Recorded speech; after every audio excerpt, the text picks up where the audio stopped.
Hello friends, class 6 मॅथ्समधला तिसरा जो topic आहे in the world of numbers त्याच्यामधला प्रॅक्टिस सेट 3.2 या व्हिडिओमध्ये आपण सोडू.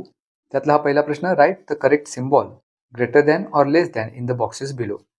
पहिल्यामध्ये -10 आणि राईट हँड साईडला एक नंबर घ्यायचा राहिला, तो आपण समजा 4 घेऊया. आता -10 आणि +4 याच्यामध्ये पॉझिटिव्ह नंबर 4 आहे, which is always greater than a negative number.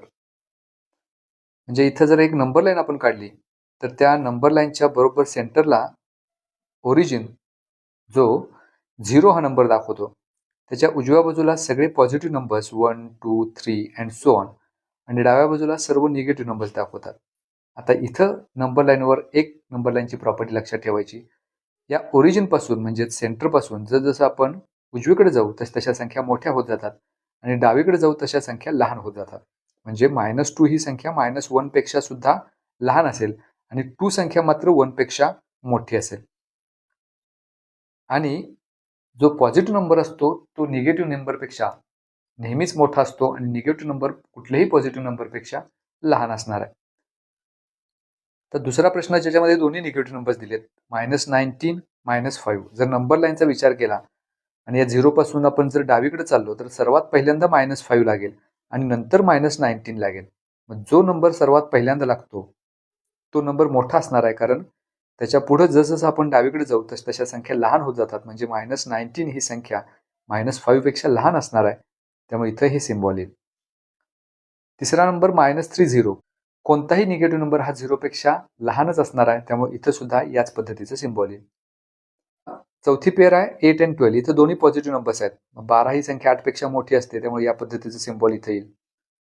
पाचव्या पेअरमध्ये 5 आणि 0 आहे. शून्यापेक्षा पॉझिटिव्ह नंबर मोठा असणार, त्यामुळे इथे हे सिम्बॉल येईल. आणि 6व्यामध्ये पुन्हा 2 निगेटिव्ह नंबर्स आहेत. जर नंबर लाईनचा विचार केला तर सर्वात अगोदर कोण लागणार? -3. त्यामुळे ही संख्या मोठी असणार आहे -9 पेक्षा, कारण नंबर लाईनवर जसं आपण डावीकडे जाऊ तशा संख्या लहान होत जातात. म्हणजे -9 ही संख्या -3 पेक्षा लहान होईल. हा पुढचा प्रश्न सॉल्व. पहिला आहे त्यातला 4 + 7 यांची फक्त ॲडिशन करायचे. 4 + 7 दॅट्स 11. त्याच्यानंतर दुसरा नंबर आहे -4 + -5. मग आता इथं -4 पहिली संख्या आहे तशीच घेऊया. हे प्लस मायनस मायनस होतील 5. आता ज्यावेळेला दोन्ही संख्या निगेटिव्ह असतात त्यावेळेला त्या दोन्हींची करायची बेरीज, म्हणजे 4 आणि 5 ची बेरीज 9 येईल. आणि या दोन्ही संख्या निगेटिव्ह असल्यामुळे त्या बेरजेला सुद्धा निगेटिव्ह साईन द्यायचं. So answer of the second question is -9. Next is -7 + 2. एक संख्या पॉझिटिव्ह एक निगेटिव्ह असेल तर नेहमी लक्षात ठेवायचं तिथं करायची आपल्याला वजाबाकी. म्हणजे 7 मधून 2 वजा करायचे, उत्तर 5 येईल. आणि या येणाऱ्या उत्तराला म्हणजे 5ला 7 आणि 2 पैकी मोठ्या संख्येचं चिन्ह द्यायचं. मोठी संख्या 7 आहे, त्याचं साईन निगेटिव्ह आहे, त्यामुळे उत्तर येईल -5. चौथा प्रॉब्लेम 10 + -2 आहे, त्यामुळे प्लस मायनस मायनस होतं 2. 10 - 2 दॅट्स 8. पाचवा प्रश्न आहे -63 + -32 दॅट इज इक्वल टू.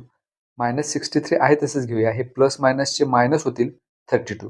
आता पुन्हा 2 निगेटिव्ह नंबर्स आहेत, म्हणजे पहिल्यांदा यांची बेरीज करायची. 3 आणि 2 5 आणि 6 आणि 3 9, आणि याला निगेटिव्ह साईन द्यायचं कारण या दोन्ही संख्या निगेटिव्ह आहेत. So answer of the fifth question is -95. आणि शेवटचा आहे -71 + +71 दॅट इज इक्वल टू. मग पहिला नंबर -71 आहे तसंच घेऊया. इथं दोन्ही पॉझिटिव्ह साईन्स आहेत, त्यामुळे ते पॉझिटिव्हच राहील. 71 दॅट इज इक्वल टू. एक नंबर पॉझिटिव्ह निगेटिव्ह दोन्ही आहेत आणि त्यांची बेरीज करायची, म्हणजे ह्या -71 ला +71 निघून जाईल, उत्तर येईल 0. त्यामुळे या शेवटच्या प्रश्नाचं उत्तर 0. Next question solve. त्यातला पहिला आहे 78 मायनस इंटू ब्रॅकेट -45. इथं 78 ब्रॅकेटच्या बाहेर निगेटिव्ह साईन आहे, 2 निगेटिव्ह साईन्स आले म्हणजे त्याचं रूपांतर होईल पॉझिटिव्हमध्ये 45. आता या दोन्हीची करायची बेरीज. 8 आणि 5 13 येईल. आजचा एक इथं परत दिला. 7 आणि 5 12, त्यामुळे उत्तर येईल 123. Second question is -19 minus into bracket -27. पहिला नंबर -19 आहे तसंच घेऊया. 2 निगेटिव्ह सायन्स आहेत, त्याचं रूपांतर पॉझिटिव्हमध्ये होईल 27. आता इथे एक संख्या निगेटिव्ह आहे, एक पॉझिटिव्ह आहे. अशा वेळेला या दोन्हीची करायची वजाबाकी. 27 मधून 19 सबट्रॅक्ट करूया, उत्तर येईल 8. तर या उत्तराला 19 आणि 27 यापैकी मोठ्या संख्येचं साईन द्यायचं. मोठी संख्या 27 आहे, त्याचं साईन पॉझिटिव्ह, सो +8. आणि +8 हेच आपण 8 असंही लिहू शकतो. So answer of this question is 8. Next is 148 minus into bracket -37 that is equal to 148 minus +37 होतील that is equal to. तर 7 आणि 8 यांची बेरीज 15 येईल.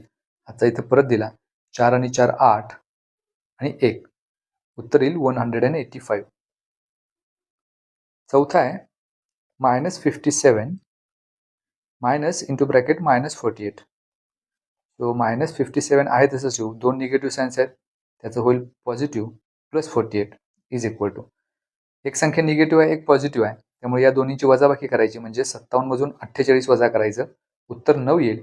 आणि या 9ला या दोन्हीपैकी मोठ्या संख्येचं साईन द्यायचं. मोठी संख्या 57, त्याचं साईन मायनस, सो -9. आणि शेवटचा प्रश्न आहे -15 minus into bracket -24. -15 as it is, पुन्हा मायनस मायनस प्लस होतील 24. एक संख्या पॉझिटिव्ह, एक निगेटिव्ह आहे, पुन्हा यांची वजाबाकी करायची. म्हणजे 24 मधून 15 वजा करायची, 9 येईल. आणि याला मोठ्या संख्येचं साईन द्यायचं. आता इथं मोठी संख्या 24 आहे, त्याचं sign positive, so answer is +9 that is 9.